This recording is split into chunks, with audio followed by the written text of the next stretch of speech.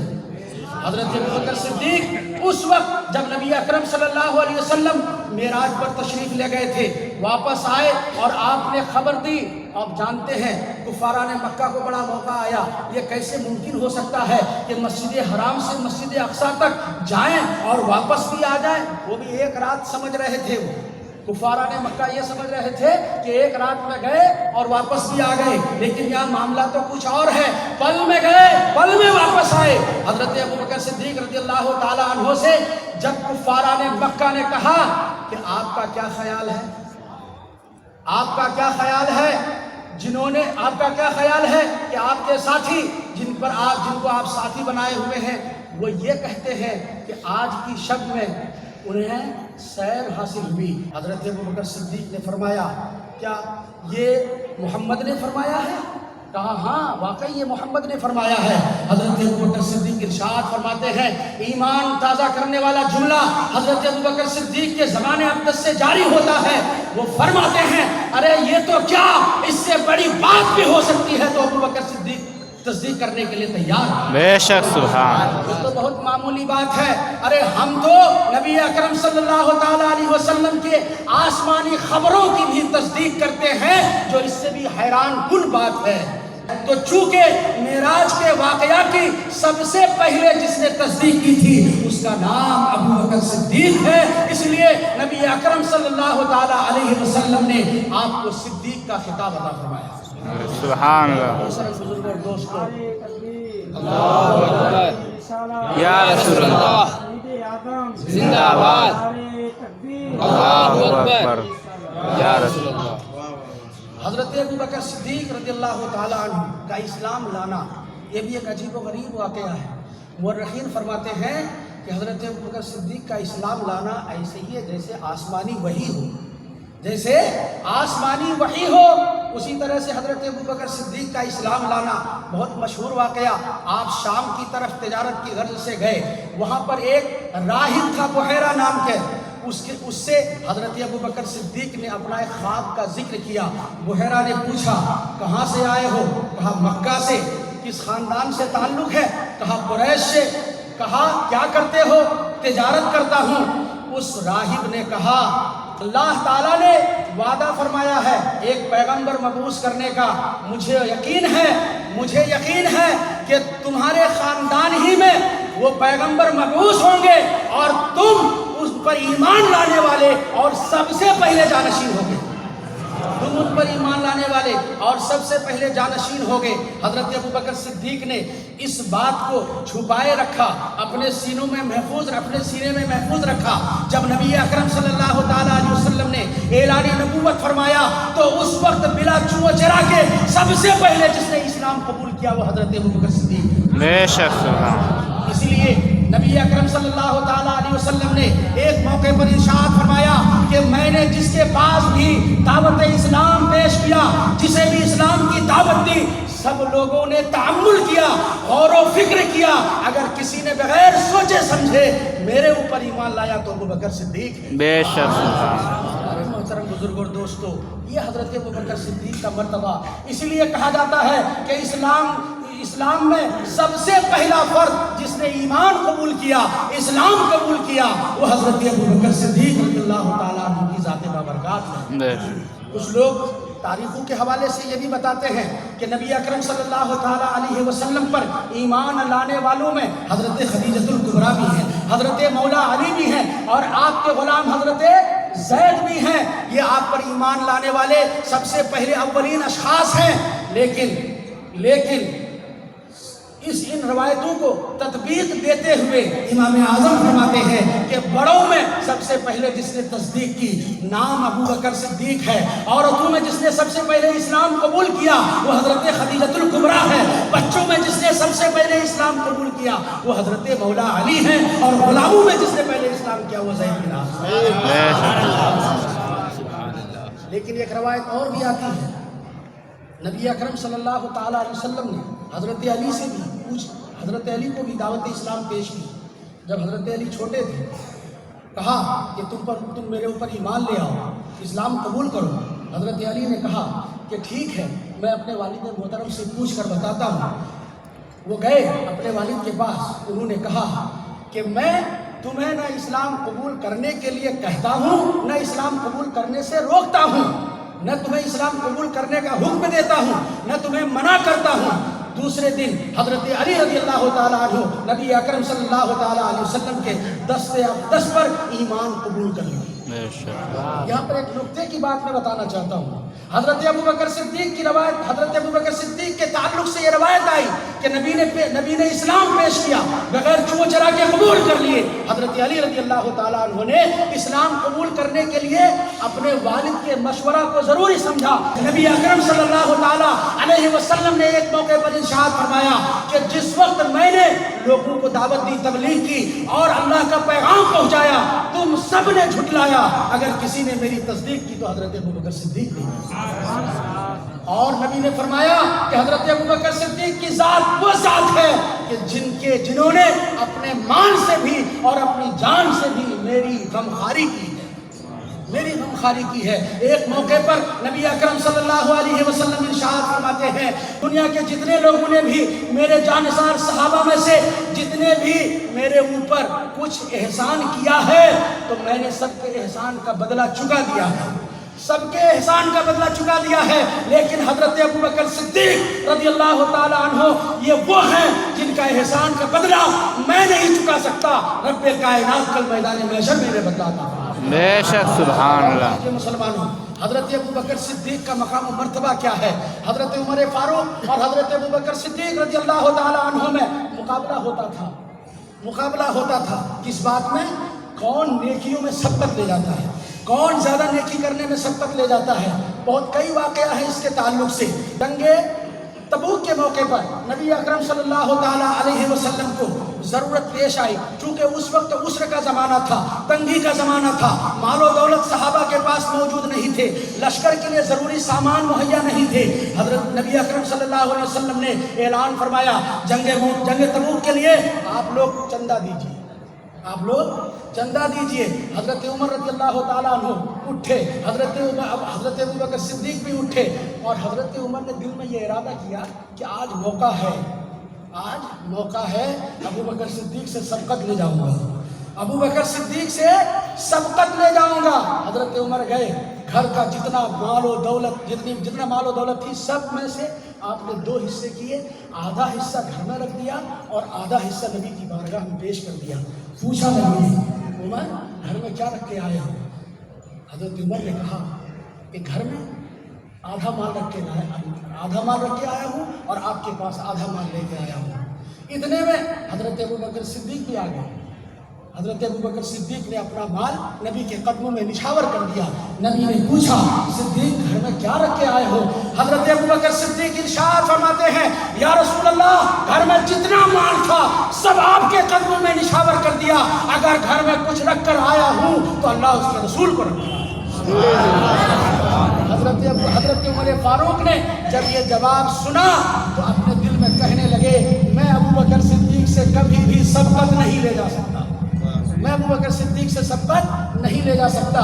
ایسے ہی ایک واقعہ اور بھی آتا ہے، مدینہ طیبہ کی گلیوں میں، مدینہ طیبہ کی آبادی سے باہر ایک نابینا بڑھیا رہا کرتی تھی۔ حضرت عمر فاروق رضی اللہ تعالیٰ عنہ اس بڑھیا کی خدمت، اس کے ضروری سامان، برتن، روٹی وغیرہ سب تیار کر کے حضرت عمر فاروق آیا کرتے تھے.